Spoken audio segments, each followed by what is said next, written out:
Baik, bismillahirrahmanirrahim. Assalamualaikum warahmatullahi wabarakatuh. Sebelumnya, izin memperkenalkan diri.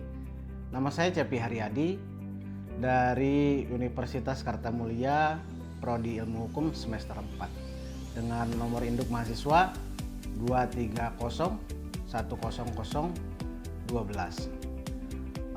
Kali ini saya akan membahas tentang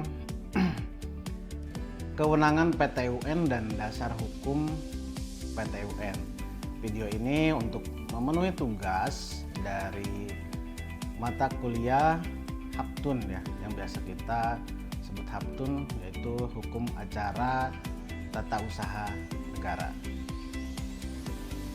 Baik,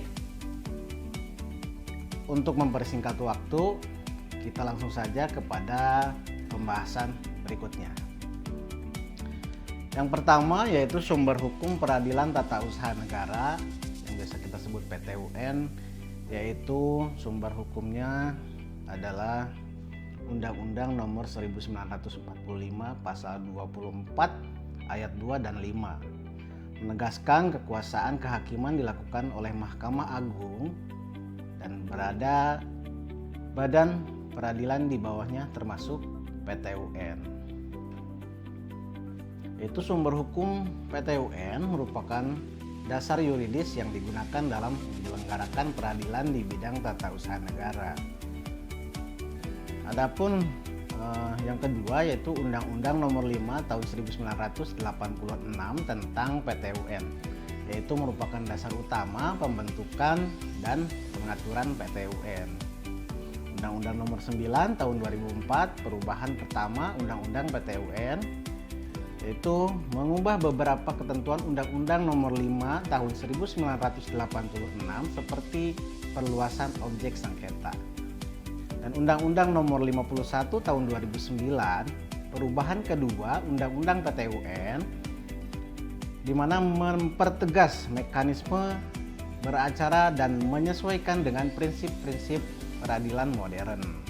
Undang-Undang Nomor 30 Tahun 2014 tentang Administrasi Pemerintahan mengatur asas-asas umum pemerintahan yang baik dan menjadi acuan penting dalam menilai legalitas keputusan tata usaha negara. Adapun peraturan Mahkamah Agung atau Perma, misalnya Perma Nomor 5 Tahun 2015 tentang pedoman beracara dalam sengketa penetapan lokasi pembangunan untuk kepentingan umum. Yang kedua, Perma Nomor 2 Tahun 2019 tentang pedoman penyelesaian sengketa tata usaha negara setelah menempuh upaya administratif. Adapun kewenangan daripada PT UN, yaitu PT UN memiliki kewenangan untuk menyelesaikan sengketa tata usaha negara atau warga negara atau badan hukum perdata dengan pejabat administrasi negara. Berikut ini ruang lingkup kewenangannya.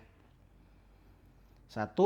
Objek sengketa keputusan tata usaha negara atau disingkat KTUN, yaitu keputusan tertulis yang dikeluarkan oleh pejabat TUN yang bersifat konkret, individual dan final, serta menimbulkan akibat hukum bagi seseorang atau badan hukum perdata. Contohnya, SK pemberhentian pegawai negeri, SK pembatalan izin usaha. Dari pihak-pihak dalam bersengketa ini, penggugat perorangan atau badan hukum perdata yang dirugikan haknya. Yang tergugat pejabat atau badan tata usaha negara yang mengeluarkan keputusan tata usaha negara. Jenis sengketa yang dapat diperiksanya apa? 1. Sengketa keputusan tata usaha negara yang bertentangan dengan hukum. Yang kedua, sengketa karena tidak dikeluarkannya keputusan tata usaha negara yang seharusnya dikeluarkan keputusan tata usaha negara fiktif negatif. Yang ketiga, sengketa hasil upaya administratif banding administratif. Yang keempat, sengketa mengenai penetapan lokasi untuk kepentingan umum. Adapun batasan dengan dan wewenang, yaitu PT UN tidak berwenang menangani satu, sengketa yang menyangkut hukum perdata murni. Kedua, kebijakan pemerintah yang bersifat umum. Tiga, keputusan tata usaha negara yang merupakan pelaksanaan putusan pengadilan. Yang keempat, sengketa pemilu wewenang Mahkamah Konstitusi, Mahkamah Agung tergantung konteksnya. Adapun contoh kasus studi tata usaha negara yaitu tadi kasus pemberhentian tentang SK Pegawai Negeri Sipil. 1. Seorang PNS diberhentikan dengan tidak hormat karena dianggap melakukan pelanggaran disiplin berat. Ia menerima surat keputusan pemberhentian dari atasannya. PNS tersebut menganggap keputusan itu tidak sesuai prosedur dan merugikan haknya karena tidak diberi kesempatan pembelaan. Langkah hukumnya, PNS itu mengajukan gugatan ke PT UN karena SK tersebut adalah keputusan tata usaha negara yang memenuhi syarat tertulis, konkret, individual, final, dan berdampak hukum langsung. Adapun putusan tata usaha negara, setelah pemeriksaan putusan tata usaha negara menyatakan bahwa prosedur tidak dapat dilalui secara benar, tidak ada pemeriksaan pendahuluan, tidak ada hak pembelaan. Yang kedua, oleh karena itu SK tersebut cacat dan dibatalkan. Dampaknya seperti apa? SK pemberhentian itu dinyatakan tidak sah. Yang kedua, instansi diwajibkan merehabilitasi nama baik dan mengembalikan hak-hak PNS yang bersangkutan. Adapun kesimpulan daripada itu, 1. PT UN adalah lembaga peradilan yang memeriksa dan memutuskan sengketa yang timbul dari keputusan tata usaha negara. Kedua, kewenangannya terbatas pada keputusan tata usaha negara yang bersifat konkret, individual, dan final.